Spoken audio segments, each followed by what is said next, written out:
બોલીએ ગણપતિ મહારાજની જય. કૃષ્ણ કનૈયા લાલ કી જય. શ્રીમદ ભાગવત. આ ભાગવતના મહિમાનું વર્ણન હવે કરવામાં આવ્યું છે. એનો ઉદ્દેશ પ્રતિપાદન કરવામાં આવ્યો છે. માનવ દેહ પ્રભુને પ્રાપ્ત કરવા માટે અનેરો અવસર પૂરો પાડે છે.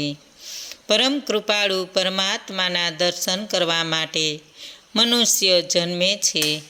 મનુષ્ય ભગવાનના દર્શન કરી શકે છે.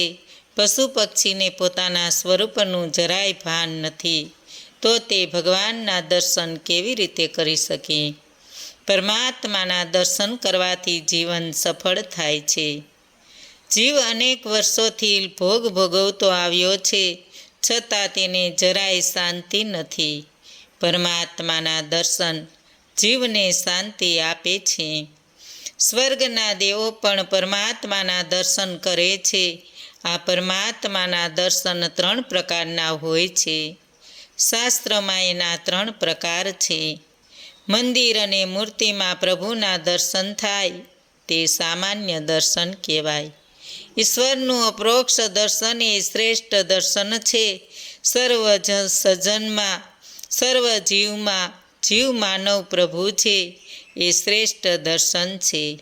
પરમાત્માના એ શ્રેષ્ઠ દર્શન છે. પરમાત્માના સાથ રાખીને જીવન કાર્ય કરવો એ રહે એ પણ પરમાત્માનું અનુપમ દર્શન છે.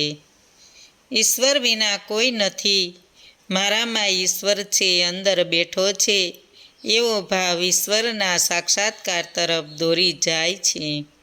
ઈશ્વરના પરિપૂર્ણ સ્વરૂપને જાણવાની ક્ષમતા કેવળ અને જ્ઞાન, ભક્તિ અને વૈરાગ્ય સાથે ઈશ્વરનો સાક્ષાત્કાર કરે તે સાચો અધિકારી થાય છે.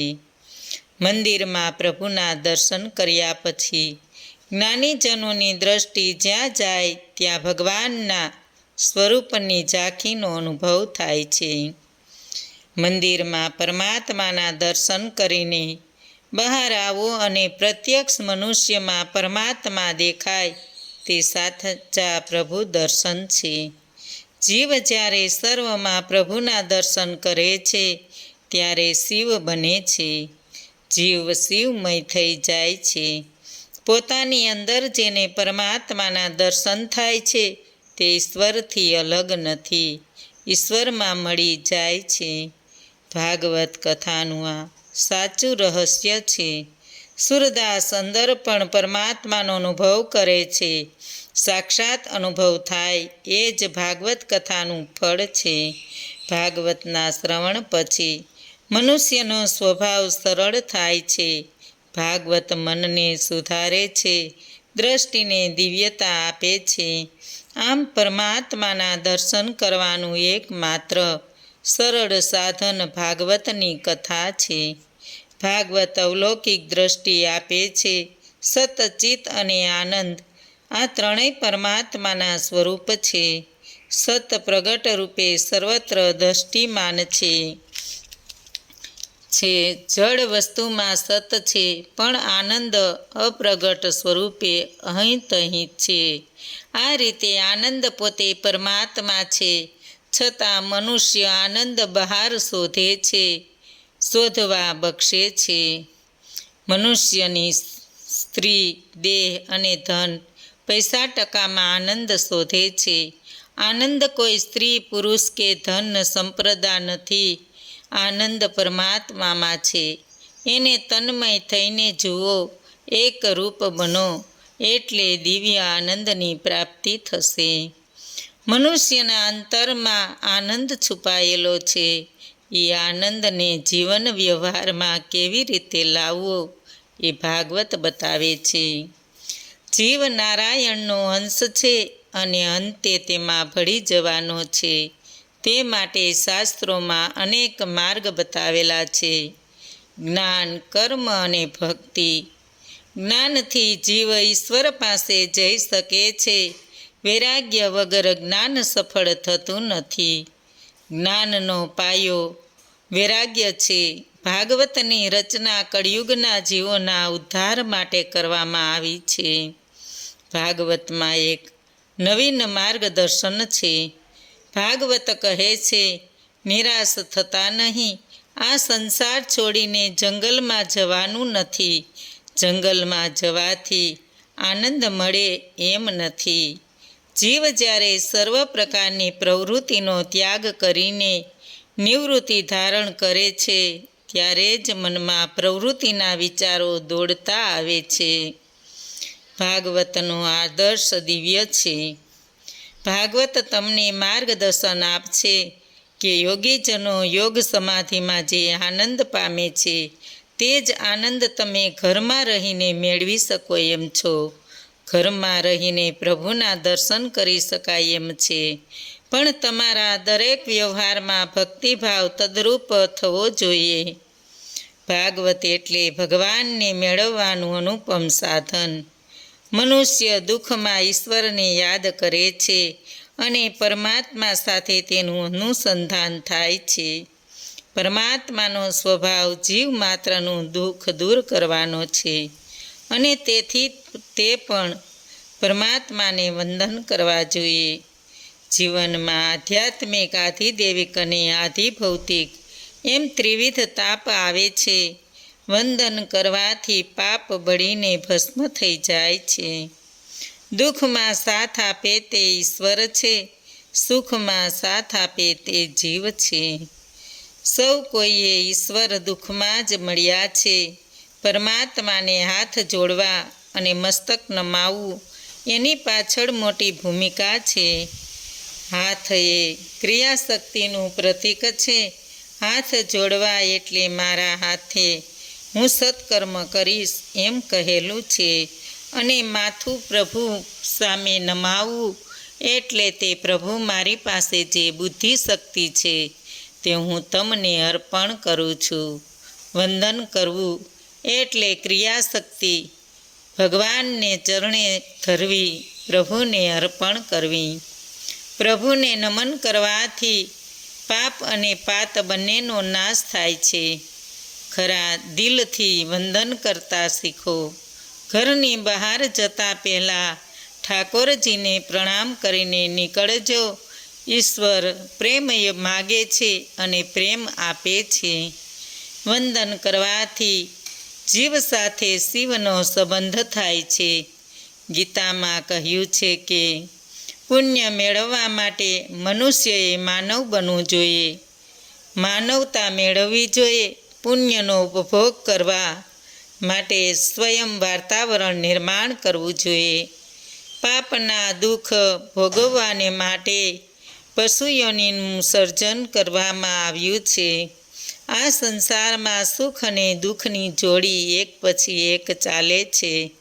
તેમાં સુખના 3 પ્રકાર જોવા મળે છે: દેહનું સુખ, જીવનનું સુખ અને આત્માનું સુખ. આ ત્રણેયમાં આત્માનું સુખ શ્રેષ્ઠ ગણાય છે. પણ તે ક્યારે મળે? પરમાત્માના દર્શન થાય ત્યારે, અને પરમાત્માના દર્શન સાક્ષાત્કાર કરાવે છે. ઈશ્વરમાં દર્શનના 3 પ્રકાર છે. કોઈકને સ્વપ્નમાં પ્રભુ દર્શન આપેલ છે, કોઈકને મંદિરમાં સ્થાપિત મૂર્તિમાં પ્રભુના દર્શન થાય છે, અને કોઈકને જગતભરના જીવોમાં પ્રભુના દર્શન થાય છે. જેવી જેની ઈચ્છા, જેવી જેની દ્રષ્ટિ, તે પ્રમાણે પ્રભુ જીવને દર્શન આપે છે. આ કથા ભગવાનનું સાક્ષાત સ્વરૂપ છે અને તેનું શ્રવણ મનન તત્કાળ વૈકુંઠ પ્રાપ્તિ આપે છે. ભાગવતની કથામાં ભાગવત પ્રેમી શ્રી નારદજીએ અને ભક્તિના સચવત સત્સંગી સમાગમનું વર્ણન કરેલું છે. એકદા બદ્રિકાશ્રમમાં સનકાદિ મુનિએ સત્સંગ સમાગમની ઈચ્છાથી એકઠા થયા હતા. ત્યાં તેમણે મહામુનિ નારદને જોયા. નારદજી ઊંડી ચિંતામાં ડૂબેલા લાગતા હતા. એટલે ઋષિમુનિઓએ નારદજીને ચિંતાનું કારણ પૂછ્યું. ત્યારે નારદજી બોલ્યા, હમણાં હું મનુષ્યલોકમાં પૃથ્વી પર ગયો હતો. ત્યાં તપ તીર્થોમાં હું ફર્યો. ત્યાં મેં નજર નાખી આમ તેમ જોયું તો પૃથ્વી પર સર્વત્ર મેં દુઃખના ડુંગરા દીઠા. દાન દયા જપ તપ પવિત્રતા ક્યાંય દેખાતા ન હતા. લોકો આખરે પાખંડી અને પ્રપંચમાં રત લાગતા હતા. કળિયુગનો આ પ્રમાણેનો પ્રભાવ હતો. આમ જોતાં જોતાં શ્રી કૃષ્ણની લીલાભૂમિ પર આવી પહોંચ્યો. ત્યાં મને એક અદ્ભુત આશ્રય જોવા મળ્યું. એક તરુણ સ્ત્રી ઉદાસ ચહેરે શોકમગ્ન થઈને બેઠી હતી. પાસે બે પુરુષો મૂર્છા અવસ્થામાં થઈ ઢગલો થઈને બેઠેલા હતા.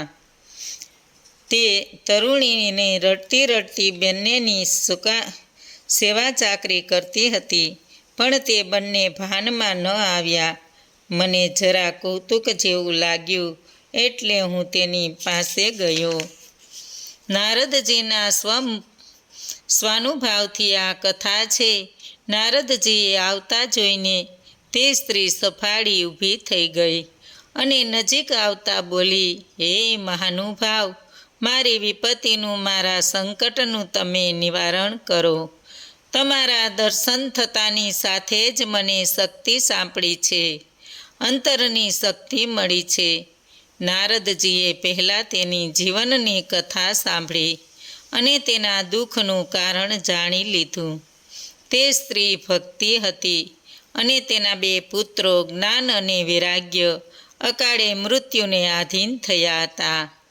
ભક્તિ બોલી, હું દ્રવિડ દેશમાં જન્મી છું, કર્ણાટકમાં મોટી થઈ છું, મહારાષ્ટ્ર પ્રદેશમાં મને માનપાન મળ્યું છે, ગુજરાતમાં આવીને મને નિર્બળતા મળી છે, શરીર કમજોર થઈ ગયું છે.